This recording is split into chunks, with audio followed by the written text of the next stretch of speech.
Okay, everyone, let's get started today. So thank you very much for joining us on today's Inside Local webinar.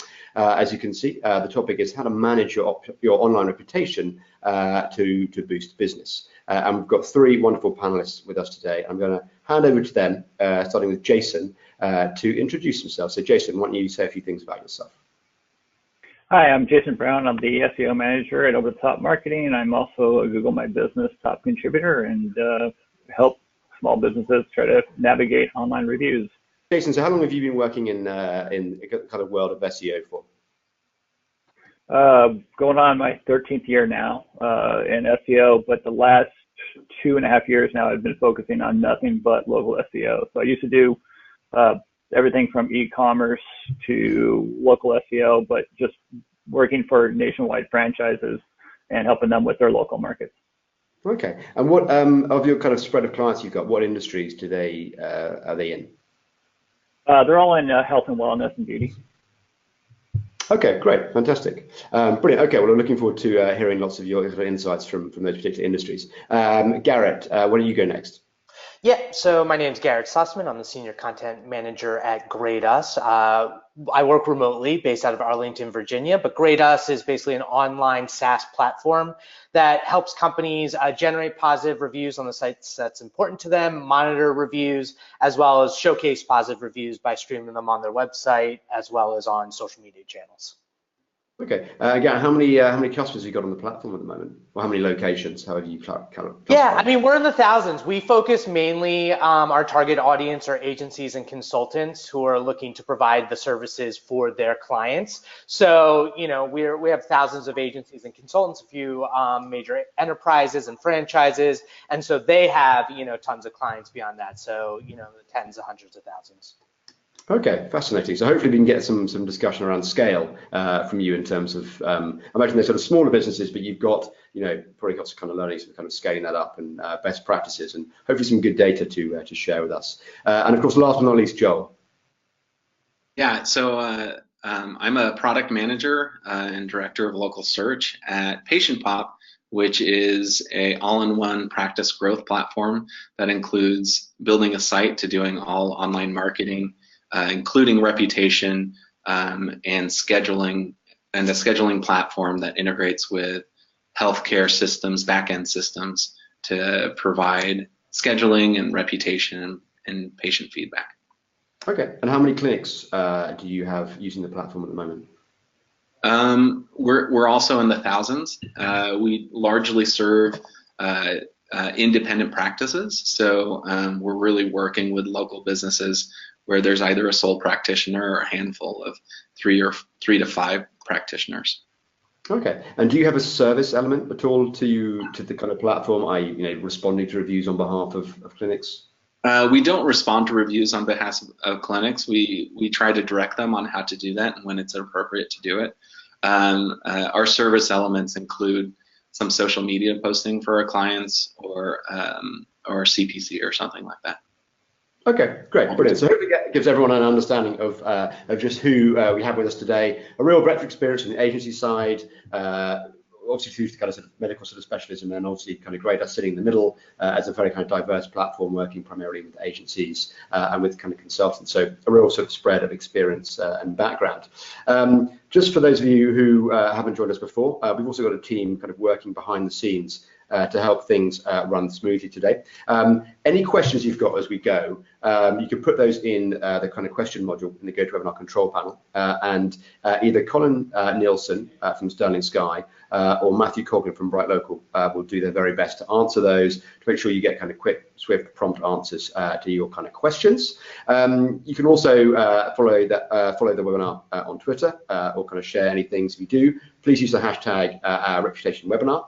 This is being videoed, so if you have to jump off, don't worry. The video recording will be kind of edited and available on the BrightLocal blog, hopefully on Friday, although Chris, who is our usual kind of video editing guy, is away this week, but Rosie's going to jump in there and do her best to get it up for you guys on Friday. So please don't feel that you have to kind of make notes about everything. There will be a recording and a recap that you can get hold of very, very soon. And a very big thank you to Colin and to Matt for manually dealing with the kind of Q&A chat today. Okay, why don't we just jump straight into the agenda and get into the kind of detail. So the agenda's actually got about 5 parts today, with a number of kind of questions kind of grouped around each of the kind of agenda items. And the first thing I want to talk about is how do you quantify the value of online reputation? So how do you understand how much to invest in it? How do you essentially convince customers of the value of investing in building their online reputation, managing it, and making it a core kind of marketing or business practice? So, but that is going to be my first question. I'm going to come to Joel first, given that you've got thousands of customers in the kind of medical industry. When you're selling the platform to people and you're talking about the reputation capability, how do you convince business owners that managing reputation and having a good reputation is important? Yeah, I mean, I think one of the benefits of selling an online reputation product is that you just show them what's happening in the marketplace. So you can do searches and say, here's Dr. Joseph down the street. He has no reviews. I don't see anything when I search his name about him from customers or previous patients. And then here's Dr. Amercy on the other side of the street, who has hundreds of reviews and hundreds of patients raving about her. Which one would you rather go to? And it's pretty self-evident. So that's one piece of it.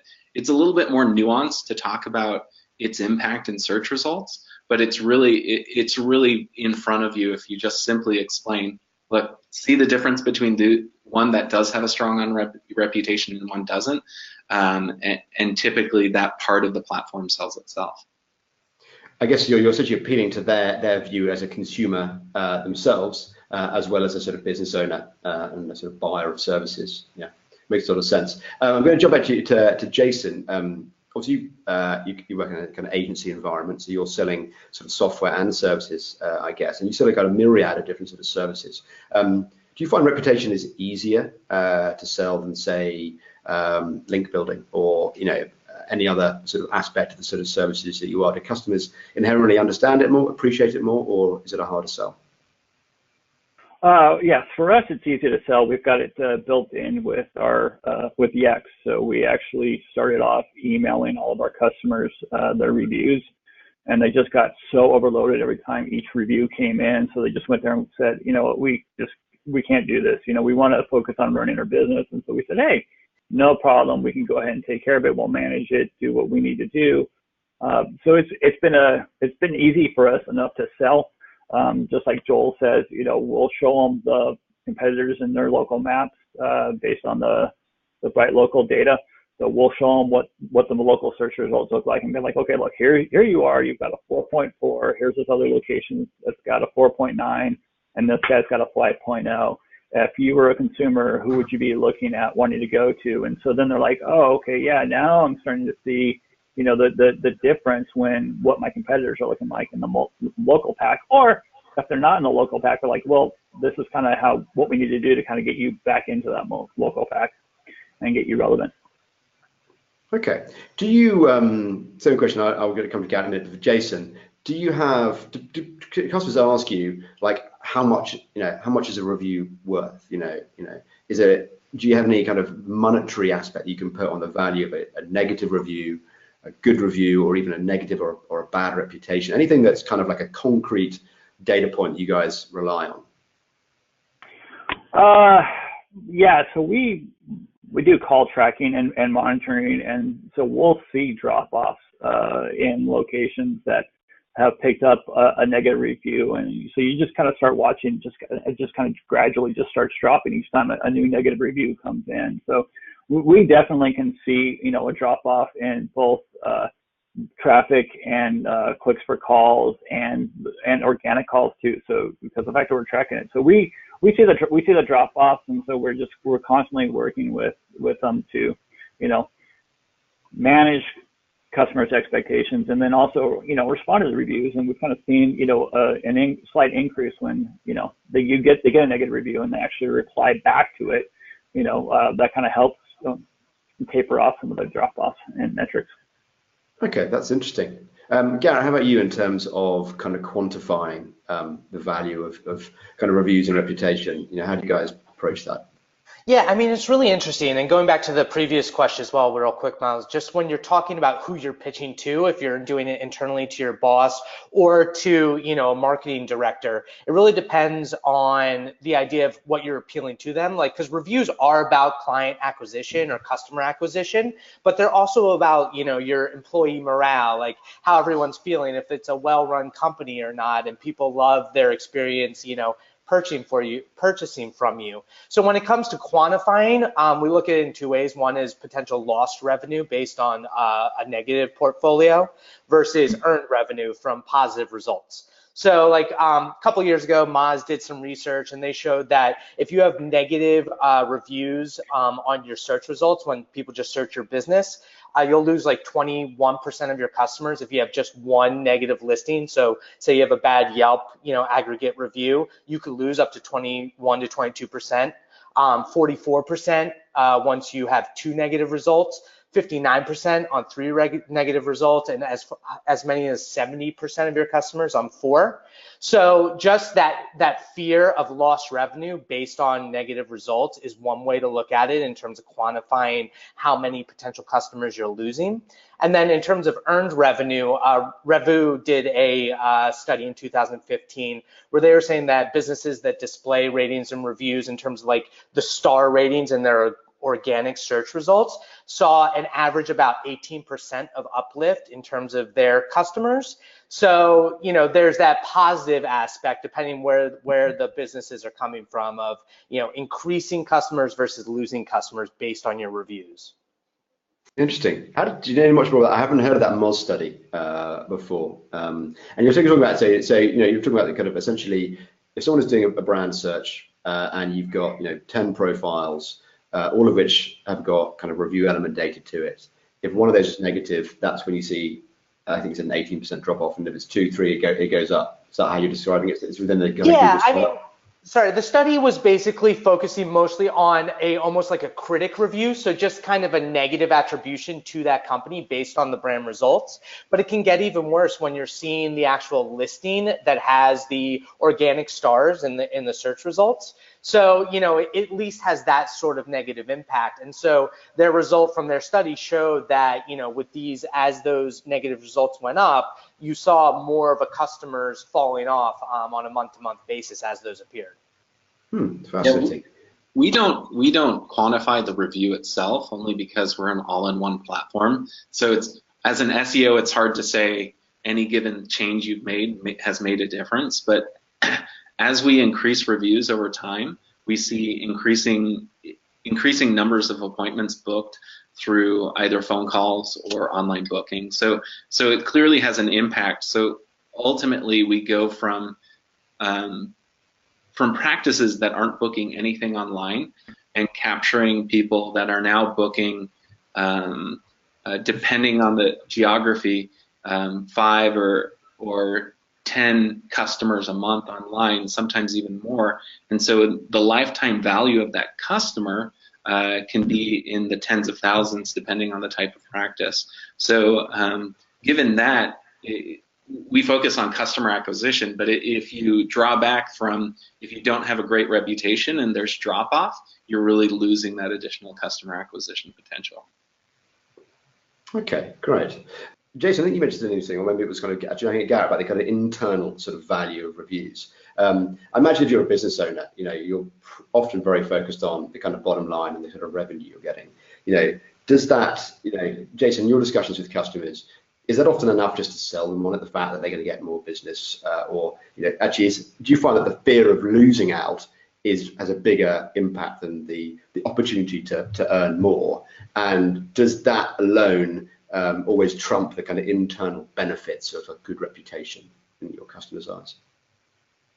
Well, for us, it's slightly a little different. I mean, we've got, serial franchisors who just want to go open up the next location. So they just want to, open up the next shop, get more people in, and always, concerned, hypersensitive on how they're performing. So that's where we focus on with it. So it's an easier sell for us to just say, hey, look, let us just handle every aspect of it. Let's handle the reviews. Let's show you the value of how we are increasing your your ratings, and also showing the value when we're responding to it, and then we also have track when we get reviews removed too. So we actually show them how we can take like a negative review and turn it into a positive review just by reaching out and engaging with the customer, so they can actually see the difference between their star ratings going down and going back up, which is nice for us. Okay. I think it'd be fascinating if you published some data on that. That would be, I've never seen anything like that. It would be very, very interesting. We've done quite a few studies on, looking at the impact on sort of star ratings within search on conversion, looking at trust factors when you include testimonials and reviews on landing pages, and how that adds incremental percentages to trust and likelihood to kind of contact. But if you've got some really kind of data-backed studies, I'd love to take a look at that. I think it'd be very, very useful for us in the industry. So brilliant, guys. Thank you. That's a kind of great kind of opening salvo. Why don't we jump on to the next section, which is about how to essentially kind of get more reviews. So how do you actually systematically kind of get reviews so that you can build a really strong reputation that really becomes the engine of your business growth moving forward. Joe, I'm going to come to you this one. Why is getting reviews more important for every type of business? Well, it's more about getting. The reason you need to get reviews is because you need to be a better business, and the way you become a better business is by getting more feedback. And you're not gonna know how your customers perceive your business unless you ask them. And so if you want to get more reviews, you have to make that a culture of asking for feedback. Make it part of what you do. Now, there are review platforms, and we're all aware, Patient Pop does this as well, but we integrate with their scheduling system so that after the end of every appointment, we send a message saying, we'd love to get your feedback, right? And so the practice can collect that free feedback. But if that's not available to you, it's also, even our doctors that have that feature enabled, it's important for them to talk to their patients saying, hey, I'd love to hear about how this visit went with you. It does two things. It makes them aware that people are going to review them, which is a hard leap especially for a doctor who's like, I know everything. You should be asking me how well things are. I shouldn't have to ask you, right? That they have this, you get this with highly educated people, that they're the experts and people have to come to them for everything. But when you get into a situation of making a practice of being open to feedback, they're much more likely to not only receive it, but they're much more aware that that's a thing that's going to happen with or without them, right? And so instead of simply saying, well, I don't care if I'm late, I don't care how they're treated, as long as the most important thing on my list gets done today, they're really going to tank their opportunity to build good online reputation. So just asking and being aware makes them better business owners. And I imagine a lot of reviews are not necessarily about the treatment, but about the waiting time, the kind of the support staff experience. Canceled appointments, yeah. They came in late, I had to sit here, which happens all the time for a doctor because, they have to deliver a baby because babies don't wait, right? There are things that happen, but there are tools out there to make that less terrible for a patient that doesn't have an urgent issue also. Okay, brilliant. Garrett, I got a question about, maybe not be right for you, but in terms of setting targets for new reviews, you obviously work with businesses in lots of different types of industries. Do you have any kind of benchmarking sort of tools or data around the quantity of new reviews that businesses could expect to get in different industries? Well, I mean, it is really tricky in terms of from industry to industry. To Joel's point and to your point about how people are reviewed, it's really changed over the last 3, 5, 10 years of industries that expect to get reviewed versus ones that have never been reviewed before. So like the legal and healthcare industry has to deal with reviews now, and they're getting reviewed for aspects and attributes that aren't necessarily core to the service that they're providing, but they have to be aware of that. In terms of the benchmarks, I mean, the one key one is with Google, is getting that 150 reviews per year for your Google seller rating. So if you're advertising and you want your stars to show up, that's the benchmark they set, and there's a high value there in terms of advertising your services. Otherwise, it's really just about your competitors. And really, especially for local search and reviews, when you're looking around and seeing where you are, you could have, 3 other, 10 miles away type of businesses that you're competing with. And if your reputation portfolio looks better across a variety of different sites, that's going to be your measurement, because we're all trying to rank highly on searches near me. We're all trying to get into the local 3-pack. What people, are understanding is it really is about proximity, but right after proximity, it's about reviews. And obviously having their listing filled out. So, using BrightLocal to make sure your listing management is, has all the information that potential customers are looking for is really important. Proximity is really important. And then reviews are kind of the competitive advantage. So that's the benchmark, is looking at your competitors and doing an audit assessment and comparing there. Okay, great. Jason, similar question to you from the agency point of view, and you obviously do a lot more kind of active management of reviews for your kind of customers. Do you set yourself targets internally or targets for customers on new reviews per month? Yeah, I mean, we get, so kind of like what Joel says. So when we get like a new client to one of our franchises, we follow up with a drip campaign, and so we'll send them an email and saying, hey, thank you for coming in. We want to know more about it. So we've already started the process of getting them to, leave feedback. But I mean, yeah, we see, people will leave a review for the location itself, for the staff, for the receptionist, every nuance to how long they had to wait and how the person that, treated them was. So, so we're constantly getting reviews. They come, naturally, but we're working more with trying to push to get, reviews in their favor.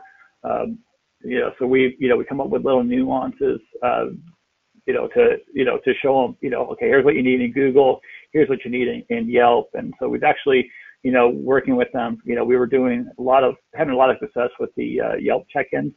So that's a great way to get them to check in, get a discount, and, then, Yelp asks them to leave a review. We're also just rolling out a new system right now that we just discovered where we can actually ask for photos. So you can't ask for a Yelp review, but you can ask for a Yelp photo. I was kind of mind blown on this one. So yeah, you say, hey, share your photos of your experience with us, and the only way to do that is you have to click into Yelp and leave a review. So Yelp is totally okay when I talk to them. So you prompt them, the kind of lead is, share one of your photos. And in the process of sharing a photo, Yelp prompts you to leave a review? That's the only way you can leave a photo, is to check in or leave a review. Yeah, I've heard the check-in one. So that's the kind of, and then do you typically offer an incentive to check in, some sort of discount to kind of encourage users to do it? Oh yeah, well yeah, especially on Yelp, we'll do the discount, say $5, say $10, a discount your next time coming in, and people get that in their inbox, and so they're like, oh yeah, I've got this this check-in offer, and it also triggers them to come back the next time too. So it's kind of a nice little reward. You can incentivize people using your check-in offers. So you can walk into an office and say, please check in and get free teeth whitening or something like that, first visit. So you're allowed to incentivize your own ads on Yelp, but that then induces a behavior of getting reviews on there. Yeah, interesting. That's a good couple of workarounds there actually, because obviously we're going to talk about review platforms in a bit, and we'll try not to spend the entire time slagging off Yelp, but there is a way to kind of work around it. Joe, I've got a question for you about identifying the kind of right review sites. With your platform, do customers get to essentially configure any particular site to get a review on, or do you have a set roster of sites? And given that you're working in the medical industry, you also got the sites like Google and Yelp, for example, or Google and Facebook that are big and broad, massive audiences, massive potential. And then you've got these wonderfully detailed niche sites like Vitals and RateMD and Health Grades. Do you encourage people to kind of get a spread of reviews across all sites? What's your kind of best practice that you recommend? So we start by getting Google right, because that's the most visible site. That search engine is the most visible thing. Next, we'll move on to Facebook Health Grades and Vitals, and then we have subsequent sites that we can continue to go on, whether it's Rate MDs or Real Self, to do that. But the way we choose those sites is which sites are represented in search results. Something that sometimes goes missed is that a provider says, well, all these patients came from referrals from other places. They didn't find me online. But our own research says that the vast majority, over 80% of people that get referrals, either from a doctor or even from a family member, they're still searching online, and they're still reading reviews, and they're still trying to understand how good this doctor is in the market. And so making sure that this idea of Google being your homepage, that home landing page has a list of rich snippets for every directory site that lands on that page is super important. And so we choose our sites based on those directory sites that are appearing in our specialty categories. Those are the first things we attack. And when you say you choose them, is that part of the sort of setup process of the platform, or are you constantly bringing new sites in and out based on ongoing sort of studies that you're doing? It's not quite as fluid. We haven't seen much change in search results, so we do have a set number of sites that come in. The fluidity comes in, and when we're choosing, do we start asking for reviews from vitals as opposed to health grades, given the current star rating and the quantity of reviews at that site. Okay, so you're kind of intelligently swapping them in and out based on trying to build up altogether this kind of corpus of reviews on each site. Precisely, yeah. That's smart. Garrett, what's kind of Grade Us's approach to guiding customers to pick specific review sites? And I guess over the broad mass of customers that you've got, is Google the standout site that everyone chooses before anything else?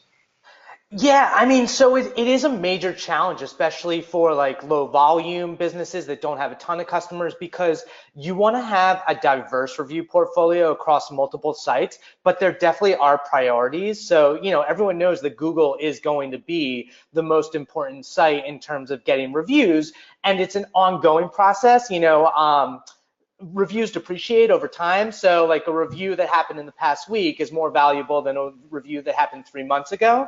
So it's that challenge of having to Joel's point, change up your strategy and focus on different review sites, because the other part is it's hard enough to get one review. Only like 6% of people actually write reviews. So, and you don't want to ask customers to write a review on 4 different sites, at the same time. That's a big ask, let alone asking for feedback internally, asking for them to like you on Facebook. So one of our best practices we always recommend is, focus on getting the one review on one of the most important sites. We give them options on Grade Us. So we have a funnel.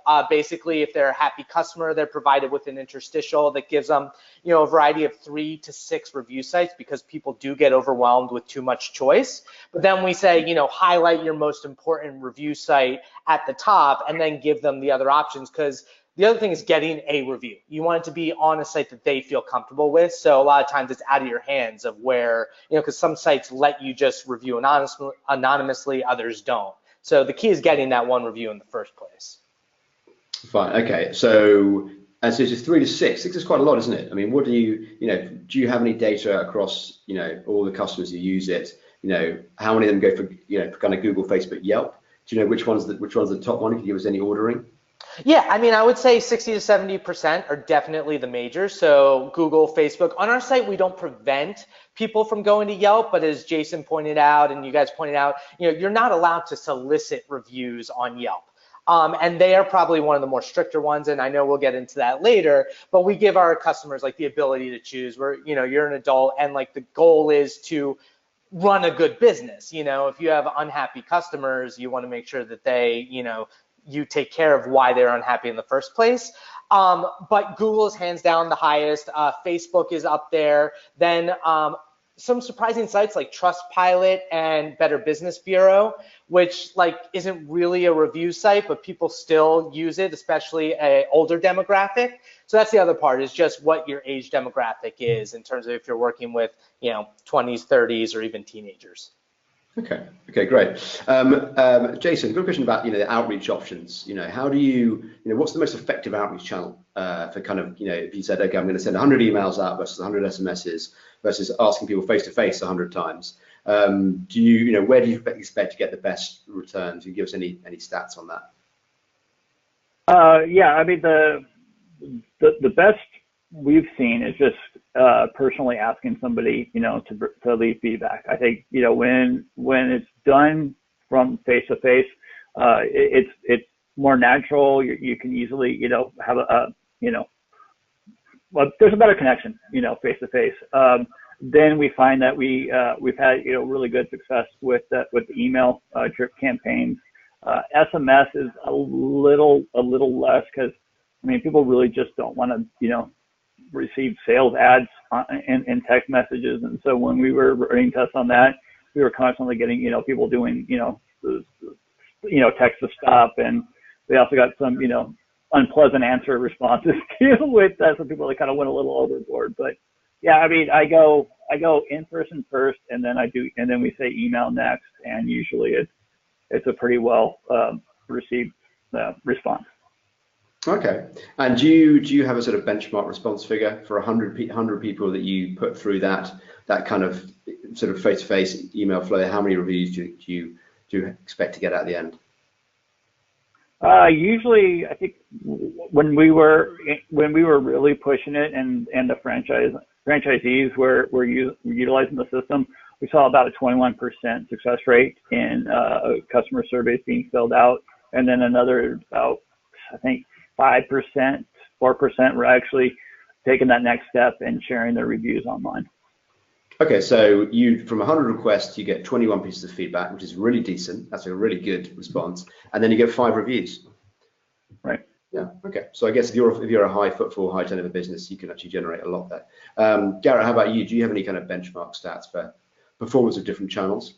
Yeah, obviously it's very different industry to industry. We see anywhere from like a 7 to 10% success rate for emails. Text messaging, we're not seeing that high, but we expect it to continue to grow as more people are becoming more used to SMS. Right now, I feel like to some extent SMS needs to be a little more personalized. So you need to kind of pick and choose where you use it. It's a little harder to scale, but it still can be really effective. It really depends on the industry, on like how many touch points. To Jason's point, it's really that face-to-face ask is the most effective, which sounds bad coming from a software company, but we would say that combining all of them, because you want to make it as easy as possible to leave the review, and people aren't going to remember. So making that face-to-face ask, telling your support team and your sales team to do it when you're talking to them. Surprisingly, sales is an effective way to ask for reviews. People do it before you start using your business, but you can get reviews there. And then following up with an email or a text and getting people to follow through to the profiles you want. Okay, so a 67% in terms of people who actually leave a review. Yes, 6 to 7. Okay. 6 to 7, so pretty close to Jason's. And Joel, have you got any kind of data on that side? The numbers are about the same when it comes to tracking a review left on a third-party site, and about 5%, right? Sometimes higher, sometimes lower, depending on the industry. But I think we have pretty good response rates to the initial survey question. It's really that next step of increasing conversion. But there are outliers, and those outliers, as already stated, are customers that are asking their patients and talking about reputation within the doctor's visit, right? And those conversions rates are far higher. Yeah, because I guess they're taking the time and effort to explain why it's so important to them. They've really kind of personalized the experience. And I think when you ask someone face to face, and someone nods, because people generally, rarely go, no, I'm not going to do that. That's like a terrible idea. People aren't that mean, are they? So, once they've made that kind of little commitment to you, people like to seem to be kind of logical and consistent. So once they've said, yes, I'm sure, of course I'll do that, when they get a follow-up email or text, in their mind, they're going, I've already committed to this. If I don't follow through, I'm either a liar or I'm an inconsistent person, which kind of goes against what most people's sort of logical sort of framework of sort of thinking is. So yeah, I totally agree with you guys. There's that making it personal and up front, and then following up is certainly going to kind of drive up those kind of conversion numbers. Brilliant. Okay, guys, that's great. Let's jump on to the next section, which is about best practices for managing and responding to reviews. So once you've gone to all that effort to start gathering those reviews, and you're going to get some good ones and you're going to get some bad ones, sort of potentially. Let's talk about how you kind of just sort of manage that process and also utilize those reviews to have the biggest commercial impact for your business. Joel, does a business, responding to reviews, does that have any impact on ranking or other kind of conversion metrics? Is the actual act of responding to reviews? I don't think that it does. Everything I've seen, it hasn't made a difference. Even if you do clever experiments where you do very specific words or strings within review responses, I've never seen that show up in a search result ever. So I don't know if anybody else has tried that. I've played with it. I've never seen anything that indicates that is indexed in a way that search uses that information. So the benefit to responding to reviews is really about who reads it, and people need to understand that that's your first defense and your first opportunity to personally address a new customer or prospect in a way that demonstrates you're a reasonable business owner that's willing to do your best to make a great customer experience. Okay, it makes a lot of sense, exactly. I guess otherwise it's the voice of the customer, and this is your chance to put your own voice forward, even though you're almost kind of half talking to new customers as well as addressing the concerns or the experience of the existing customer. Yeah, you mentioned about 99% you're talking to new customers, and that's actually the key in responding to reviews. Google made a slight change where they actually notify customers that you responded to the review, but I would still focus directly your response on new potential customers responding. I think there's a lot of concern about what's the first thing I do when I see someone is spamming me or providing fraudulent reviews. The first thing you can do, the fastest thing you can do, is respond. And the last thing you want to do is respond like, "Oh, you're a spammer, leave me alone." You want to respond as Jason's laughing. You want to respond as if that's a real customer, and how you take the feedback and demonstrating you're a good business, because that probably converts more than the initial negative review in the first place. Question going over to kind of Garrett, actually, cutting off from what Joel mentioned about the actual kind of text of the response having no impact or sort of discernible impact in terms of ranking. But in the actual text included within the review itself can have an impact in terms of the kind of right keywords are used, in terms of providing relevant signals to kind of Google and other engines. Have you seen any evidence to kind of support that or sort of refute that? Well, quantitatively, no. It's still hard because Google is constantly changing in the way that they're rolling out. I did a few, clever experiments, like Joel said. I remember at my local Starbucks, I wrote a review, and I saw my, on the knowledge panel, you'll see 3 reviews appear, and they'll like highlight the keyword snippets. And so I used a few there, and I got up there, and I thought, okay, maybe this experiment works. And then 2 days later, it came down kind of randomly because someone else posted something. I think a lot of it has to do with freshness and how recent it is, and the quality of the text. I mean, you saw about a few months ago, Google actually removed a ton of anonymous and reviews without text. So we're going to continue to see these review platforms provide more value to reviews that actually have some written text that's not just, and Jason will talk about review fraud and all that whole can of worms. But, these sites are going to become smarter about identifying what's an actual valuable review. And so the text will continue to be more valuable than the stars. So in terms of planning for the future, just having your customers, prompting them to get to write a little more will have the value of payoff even if we don't see it quantitatively right now. Okay, great. Thanks, Garrett. And Jason, obviously, you run a site called reviewfraud.org, where you essentially go after businesses that you see are kind of creating fake positive reviews for themselves to try and hoodwink customers into believing they've got a better reputation than their service actually demands or deserves. What's your take on responding to reviews and tackling fake reviews? Okay, well, the main purpose for replying to the review is to mitigate the damages, right? So you're trying to win that customer back, right? That's your main goal, is to get that customer to come back and change the review. You want to work out whatever situation they have. Hey, I always tell people, look, you want to be as polite and professional as possible when you're talking with them, and I can show you countless examples of people that have just said, hey, you're just a nasty troll, F you, don't come back to my store. But, that's not what you want to do. You really want to establish a better relationship and a better communication plan moving forward. And then, like Joel said, look, people are going to see those reviews. They're going to see how you actually responded to the review, and they're going to give more weight and credence to how you actually answer that review than what the reviewer said. Because, look, they know customers aren't dumb. They know that not everybody is going to be a happy camper, and one little thing can set somebody off. And they know that people are more inclined to be negative. And so, they're going to look at those negative reviews, but they're going to look at what was said, and they're going to look at the history of the business. They're going to look at, your entire review platform, portfolio, and say, okay, well, look, they seem like they were just all 5 stars, and they had this one person. Maybe it was just a bad day, and you see the owner be like, hey, you know what, Susie, I'm so sorry that, you had that bad experience. Really want to make it up to you. We would love for you to come back in, and so we can address this and make it better and show you that, we really care about you. And that's going to have more weight than that one negative review is going to take them down.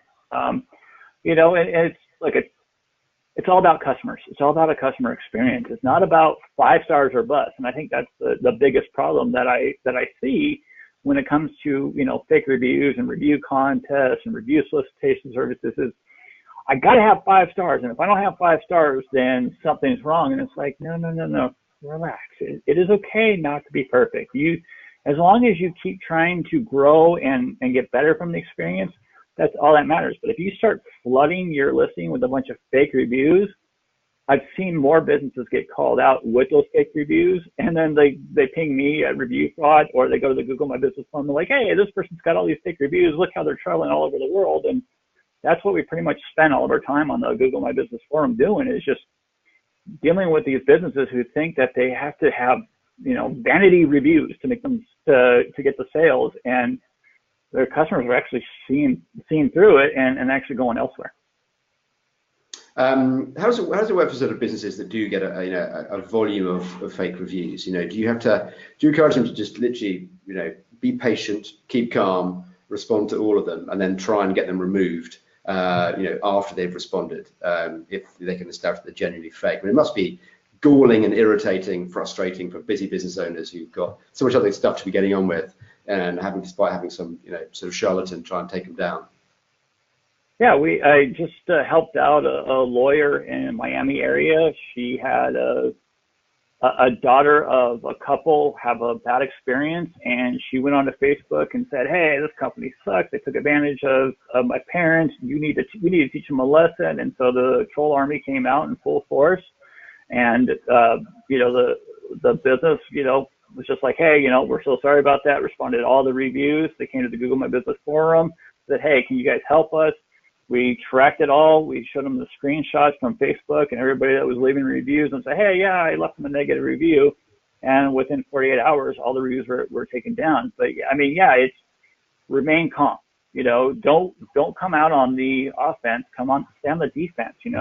If you start saying, hey, this is a negative review and I'm being trolled, all you're doing is just adding more fuel to the fire. And that's not what you want to do. You always want to de-escalate, not escalate the issue and make it worse and just upset them. They're already upset. So no matter what you're going to do, you're not going to make it better. But just be like, hey, we're really sorry. We're looking into this one, and then send to Google. And do me a favor. Don't ever say, we know who you are, we've got your IP address, and we're reporting you to Google because it's not gonna help your case with the troll army. Trust me. Oh, I see. You're just throwing fuel on the fire. Yeah. George, back to you. And obviously, you've worked at Google. We know from kind of Jason that kind of Google is pretty good at dealing with fake reviews because they've got wonderful like Jason who make a difference and help out. But what about beyond Google? What are other sites in terms of where other fake reviews might pop up? From the industries that you deal with, the sites you deal with, do they suffer from the same kind of sort of fake review spam that Google does? And do they have good mechanisms for dealing with it? I don't think they do, and there's a few reasons for that. One is they're not very visible, so it's very easy to attack Google because it's on the first page of a search engine that most everybody is using. To take your time to go to Real Self and do fake reviews, it's silly. It's like a Sisyphean task, right? And to try to take down, I'm gonna take down you on a site that nobody goes to. Like the rich snippet is probably the most valuable piece out of those other publishers. When people do that, they're often leaving the same review across multiple sites, and so if you can show that they're syndicating badness, it can be useful to take it down. Okay. And once you've got those reviews then, and you're happy with it, I mean, Garrett, part of your Grade Us platform is you help people to sort of distribute or use those reviews, showcase them in sort of certain ways. Do people take advantage of that? And what's your kind of, how do you encourage people to make use of all the kind of showcase options that you've got? Yeah, absolutely. I mean, there's a ton of research out there that just shows the value of social proof. Everyone talks about having businesses that use you on your, homepage of your website, testimonials, which is a different animal. But using those reviews as a form of social proof, people these days want to hear from other people. So, for instance, on Grade Us, we have a review stream widget that you can put on different pages of your site that dynamically pull in, positive reviews, and it can be marked up with schema-friendly data structure markup. The key with that is it gets you, there's also the digital currency of giving you the stars on your organic SERP results. Thing is, what people don't understand, they think you can just put it on your homepage and then your homepage will have the star results. That's the one page that you won't be able to get that. But if you have it on your services page, then if someone's searching for you on Google, they see the star results, that, helps as well. So in terms of just the social proof of seeing on your site, that widget's really helpful. And then showcasing it on social media sites. Our tool has a way to dynamically and automated showcase the positive reviews as an image on Twitter or on Facebook.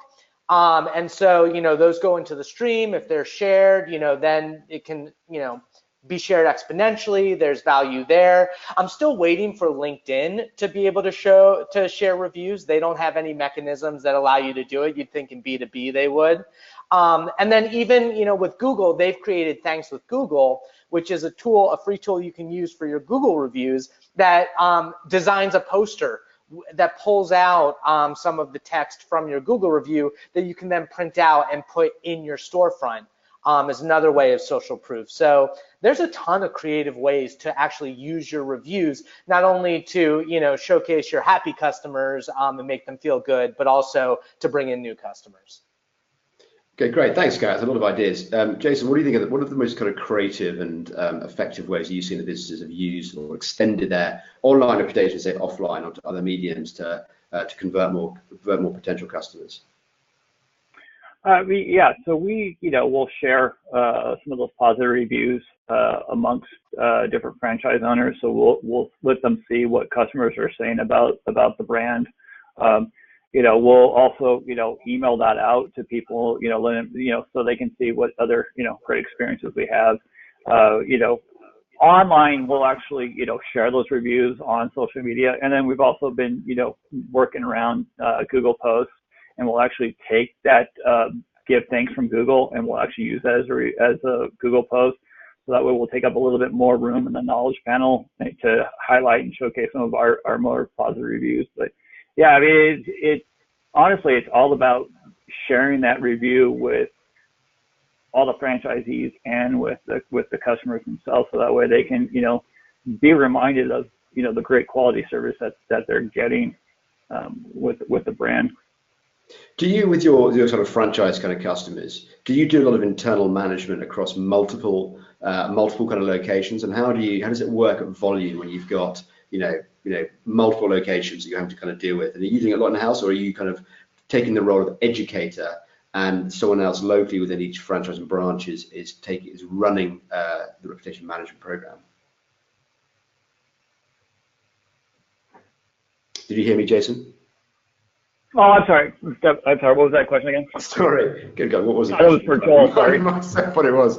Scale. It was because you talked about franchises a few times. It's about scale. It's about effectively managing reviews, responding to reviews, getting reviews at scale. With your capacity as kind of agency, do you do a lot of that in-house yourselves, or do you act as the role of educator and get someone locally at each branch and franchise to actually do the legwork? Oh no, we do it all. We do it all in-house. So we've set up email review filters. So we get an email every time new reviews come in. So yeah, our inbox is, is filled. We take those reviews, put them in a separate spreadsheet. We actually have our client support services team actually reach out to either the staff at the location, or the RDs, and say, okay, hey, look, here's this review, what happened, can you give us a little bit more of a backstory? And then we'll actually go and post the reviews on their behalf. So everything we do is all done internally. So we're, we take them, we collect them, we research them, and we reply back to them. Unless somebody asks, specifically says they want to handle their own review response. But yeah, I'd say 93% of them are handled in-house by us. Okay, that's interesting. And do you have, given that you're working within someone else's brand, their rules, their products, how do they kind of manage the message in terms of what you reply back out? Do you have templates, rules of engagement? Yeah, so we came up with some templates based upon the research that we did. So we actually took all the negative reviews and actually looked and built them into 6 different themes, because they're pretty much all the same. So we made sure that we came up with answers that fit our brand messaging, were signed off by corporate and signed off by our creative team here as to what we wanted to do to respond. We had a few people that didn't like some of the templated can answers, and so we went back and we tweaked it to make sure that we had a better success rate and mitigate damages there. But we went with template because it's pretty much all the same thing. But at the end of the day, you really want to keep saying the same thing. Reach back out to us. We want to work on this. We want to resolve it. We want to make it a better experience for you. And but start off with "I'm so sorry." I think that's the key is start off with "I'm sorry," and and not just go on the defense. You really want to be empathetic. You want to be pleasing to them. Empathetic. That's what I wanted. Okay, brilliant. Well, thanks, Jason. I'm sure we could do a whole webinar on sort of multi-location, at scale management. Anyway, maybe we'll do that. Let's jump on to the fourth part, which is understanding the rules of different review sites. And I think for a lot of business owners out there, let's face it, are very busy. They've got other stuff on their plate. Google's got rules, Yelp's got rules. It's just like, Joel, with some of your customers, do you see that business owners are sort of fearful? Are they aware of the different rules? Are they fearful of getting involved with reputation management because they don't think they understand the rules and they don't want to, poke the bear? They'd rather just let things sort of lie naturally. Yeah, I think the biggest fear is around Yelp. I know I don't want to harp on them too much, but the big concern is like, oh, I have these reviews on Yelp. Yelp is very visible as a publisher site, and yet it feels a business owner sometimes feels powerless around that site to do anything because of kind of the rules and policies around Yelp and solicitation. Google actually tightened up a little bit, asking people not to do review gating, and so which is typical among many major review platforms. So and then you'll have customers hear about that and say, what do are you guys dealing with this? What's going on? So I think just being sure that and reassuring customers that, hey, we do look at these reviews, we look at policies in depth and make sure that we're addressing them. There are other policies around copying reviews and taking reviews from one place and moving them another. I've actually seen many reputation management companies ignore those rules. With no detriment. So I don't know how important people should be worried about that. I think ultimately many of the more the smaller publishers, beyond Google, Yelp, and Facebook, they're just happy if people are giving reviews on their platform because it helps them, their SEO, as much as it would help the business's SEO. So and it's my experience that none of those other third parties really care how they're getting reviews, and some are actually doing business deals with some of the reputation platforms to syndicate on-site testimonials onto their own third-party site. So when you say publishing, you say someone writes a review on Yelp, but it can also appear on insider pages or come to. Yeah. But a lot of their sites presumably require logins and account access. Right. But there are some review platforms, for example, getting testimonials on the first party site, the owner site, and those testimonials are then being republished into third party publishers. So some platforms are signing deals with publishers to take all on-site testimonials, which in my experience are very easy to get, very straightforward, and we can get a ton of them very quickly, and then just republishing them on third-party review sites. So syndicating them out on at scale. Yeah. Garrett, how does kind of Grade Us deal with the kind of rules of the different sort of sites? Either about getting reviews or about the kind of publishing out, native on site or up to other third parties. Right. I mean, it's really interesting because the thing you have to remember with this is a lot of businesses that stake the value on reviews are playing in other people's gardens. So you're really at the expense of Google's rules, Facebook's rules, Yelp's rules. So what we do is we provide the tools saying you're a responsible business owner. We believe we are a white hat company in that we're not trying to manipulate rankings. We're basically trying to give business owners tools to help their customers have a good experience. People make mistakes, and so you want to be able to catch that before being publicly shamed. An employee would rather the boss come to them privately and say, hey, you know what, I didn't like the way you did on that last project, as opposed to like throwing it out to the whole company and be like, look at Joe, he didn't do his job. So our perspective is helping businesses be more successful, but at the same time, the reviews objectives is, to Joel's point, they want more reviews, they want more content, but they also want authenticity. So their prerogative is just don't break our rules, don't break our terms of service, don't threaten somebody, don't say something profane.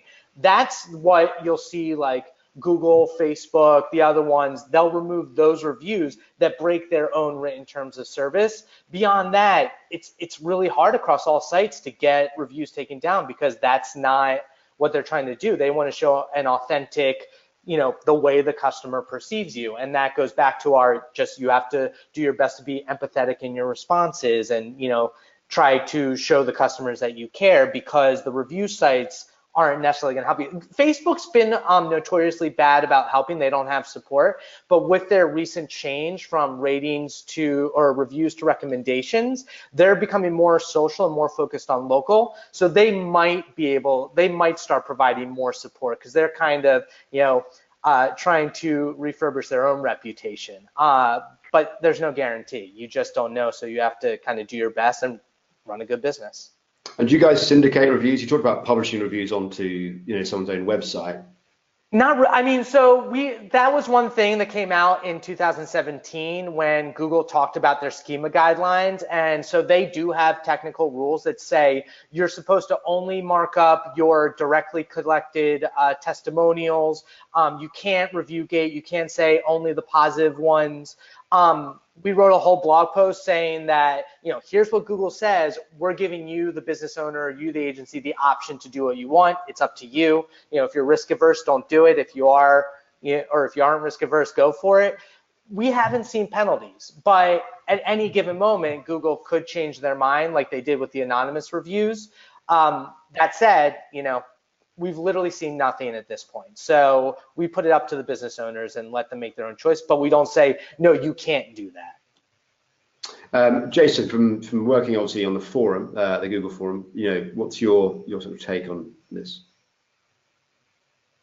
Yeah, so reviews are definitely being discussed right now amongst all the TCs. So it is one of the things that we are, chipping away at the most.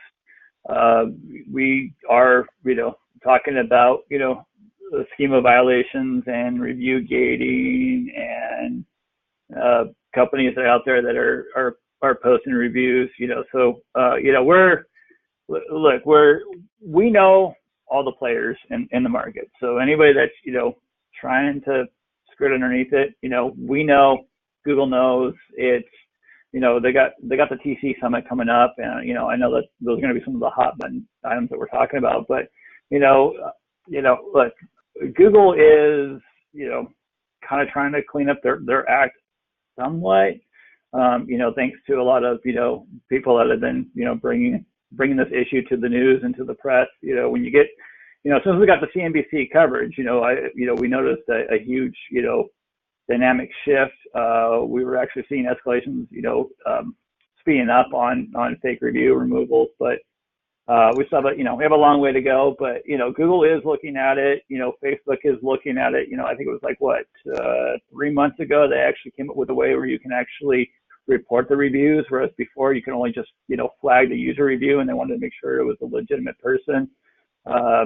Yelp is, I think, starting to feel the heat too with some of the press, but yeah, I think the review game is going to be changing a lot more in 2019. There's a lot of people that are behind the scenes that are really trying to clean up the online review space and make it better for consumers in the long run. If I can jump in real quick, Miles, I'd be curious to ask Jason, sorry, just in terms, because Colin, who's moderating this, wrote a great piece about keyword stuffing and how businesses are not actually penalized for, stuffing their listings with keywords, and then they come back, they do it again, and then Google does it. I wonder if that's actually going to be the case with Google, like if there'll be they'll enforce penalties, or it'll be like a keyword situation where it's like, we'll slap your wrist, but nothing will actually happen. Well, okay, so I know Colin. Colin's a good buddy. He's a TC. He's very, very smart. I think that was another one of his little plays to kind of bring that to light. We are actually having some started discussions about it right now, and that's basically all I can say. But yeah, look. The forum boards are filled with either fake reviews, fake listings, or keyword stuffing businesses. I mean, it's, that's what we're battling. And, we want to come up with ways where we can stop doing that and actually start, offering, advice for people on how to, perform better in business and not just keep going in and cleaning up all the spam. So, we don't mind fighting the spam, but we want to be more, proactive instead of reactive. So, I love that piece that Colin did. I actually gave him a suggestion on something else, and so we'll see what his next piece is. And look, we're not just sitting there going, oh, okay, yeah, well, hey, look at this. Look, to quote Mike Blumenthal, we're taking a stick to the beehive or poking the bear. It depends. I think part of it is it depends what you mean by penalizing. Google's primary goal is to show what's happening in the real world. So the problem with I know there are some very vocal people that want to see businesses penalized if they're breaking the rules, but what they try to do is pull back from what they're doing by breaking the rules and trying to pull back into just showing what's already there. So if you have a famous restaurant that goes up and gets a bunch of bad reviews, Google might pull down those reviews, but they're not going to change the appearance of that restaurant in search results because people are probably wanting to find that restaurant anyway. And that's an extreme example, but because it's local search, you can't do the same kind of penalties we often think of in web search, where there will be hundreds of sites that will fill the void. That's just not true. You have to fill that address. And so, and it has to be with the business that's there. So it's conceptually, you can't think of it in the same way you would think of a web search penalty of let's downrank or make that business disappear, because Google's bias is to showing what actually exists. It's a great point, Joel. But within a certain radius, there's going to be different businesses. So it's just a priority, isn't it? It's about who does Google think deserves to be put forward first to searchers. So that listing can still be there. It's just Google suddenly goes, actually, the authority of this business is no longer as credible as we thought it was, because we can't trust the data that we've been trusting up until now.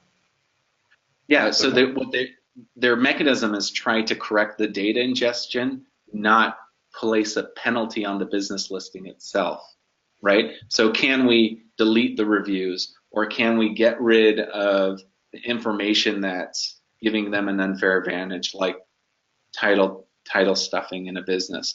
But they don't. But otherwise, they're not doing something directly to the listing to make it drop out of search results.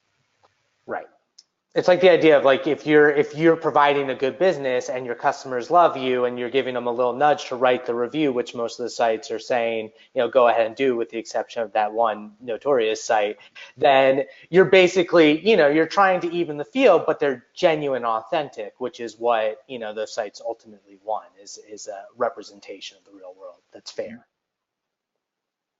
Okay, guys, we had one more topic, but we are running over. I wanted to ask you one more question, and I'll go to Jason first because he actually kind of brought it up.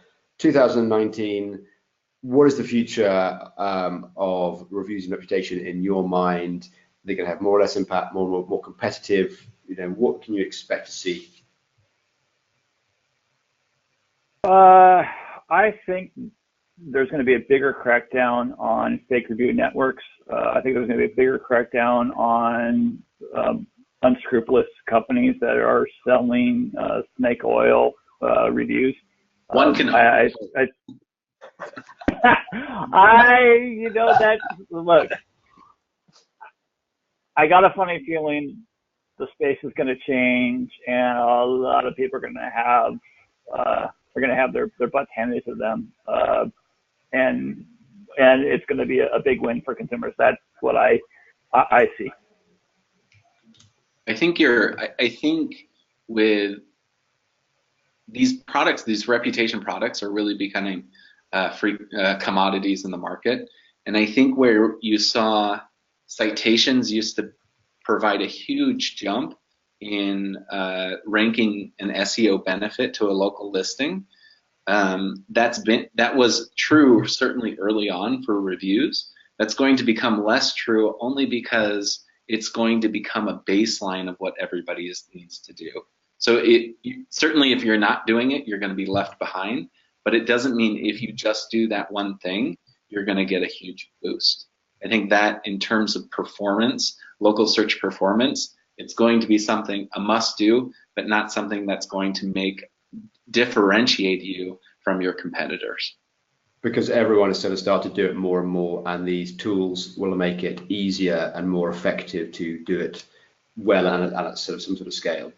Yeah, for sure. I would agree. Garrett, what's your crystal ball gazing moment? Well, I don't think it's apocalyptic for review platforms like Grade Us, but I do feel like it is going to evolve. I'm optimistic that the powers that be will be better at discerning the fake reviews or the bot reviews and getting rid of those and allowing for authentic reviews. I also think it's going to be really interesting with Google and Facebook. Google, I think reviews will, as they, better hone their skills at making sure these reviews are authentic, I'll think they'll continue to grow in value. I mean, they really are a digital currency for local search. And for Facebook, I think it's going to be interesting. They just made the jump to adding a bunch of local business tools, and they're more of a social platform. So it's really cool to see what Facebook potentially can do when someone asks for a recommendation in their social feed, and then you have people recommending businesses, and that business listing Facebook page comes up in their feed and then directs them to the Facebook page. I think there's a lot of social potential with Facebook. They're two diametrically different paradigms of companies and what they're going for, but I think they're going to mature significantly in the local space, as Google has been doing and Facebook will start to do. So I feel like continue through the rest of 2018, 2019, we'll see that, and then we'll see even more local networks like Patch and Nextdoor start to mature and provide even more competition in terms of, you know, what's really happening neighborhood to neighborhood, which will be cool. Yeah, the difference between these social networks like Nextdoor or Facebook, I think actually Nextdoor is doing this better than Facebook today, and that's probably a result, the reaction of changing Facebook from a 5-star rating into, do you recommend this place? Yes, no. They're doing a little bit of review gating on their own, because when you say no, it says tell them what they need to improve. But it's perception-wise, and you see Nextdoor being really. Miles, I don't know if you have Nextdoor in the UK. Is that? We don't have it. I know of it though from the US. Yeah, so it's just a social network based on your physical location. So the idea is everybody who lives next to each other can be members of the social network. And I see it's very frequently used here, and people are recommending, hey, who's a great plumber? Who's a great electrician? I need this done to my house. I need to go to this kind of doctor. But it's a private network, and so people are much more free to say, oh, don't go to that person, they're terrible, blah, blah, blah, right? So you get a little bit more range of reviews that you may not see in a 100% public venue. Even Facebook today is really a public venue, even though they're trying to leverage that social collateral that they have. So it'll be interesting to see if they try to focus more, how can they turn Facebook into making sure Nextdoor doesn't become a threat to them. Interesting. Is Nextdoor kind of retaking off, or is it popular in sort of certain sort of urban areas, West Coast, for example? Is it more popular there, or is it got good coverage now? I think it has good coverage. I haven't looked at their coverage stats, but they started out by partnering with municipalities. So a lot of Patch will be actually brought into Nextdoor if your police department or something has some broadcast mechanism. So I think that they're pretty well known in the various cities I've been in. Yeah. Okay. Great. Guys, listen. Thank you very, very much. A quick sort of prompt. Here. For everyone listening, thank you very much for kind of staying with us. We have run over time. We're doing a survey at the moment to kind of gather some interesting insights into kind of online reviews and how different business owners and agencies are kind of using them. Doing a survey as part of a presentation I'm giving at the Local Marketing Institute Summit, which is coming up in September. There's an incentive, $100 actual Amazon voucher. I think it's 5 people whoever kind of enters that. So if you've got a bit of time, please go to that URL. I get the guys to share that in the chat box now. Would love to get your answers to the kind of 10 or so questions that we've got on there. It's pretty quick, pretty rapid fire. Won't take you very long. Please jump over to that and kind of complete that survey. It really help to give us as big a data pool as possible. So please do that. Please, guys, share the link in chat if you haven't done already. Last thing I have to do is say thank you very much to Joel, Jason, and Garrett for all their time, all their insights. I've learned a lot today. You know, we could probably talk about this for another sort of 17 hours. Maybe one day we'll do a kind of marathon 17-hour local search, a reputation discussion. Not for today. I feel like people have got businesses and lives to kind of get back to. But guys, thank you very much for we take part in Inside Local, and we'd love to have you back on sometime very soon. So for me and for the guys, everyone, have a great day wherever you're listening in from. Thank you very much.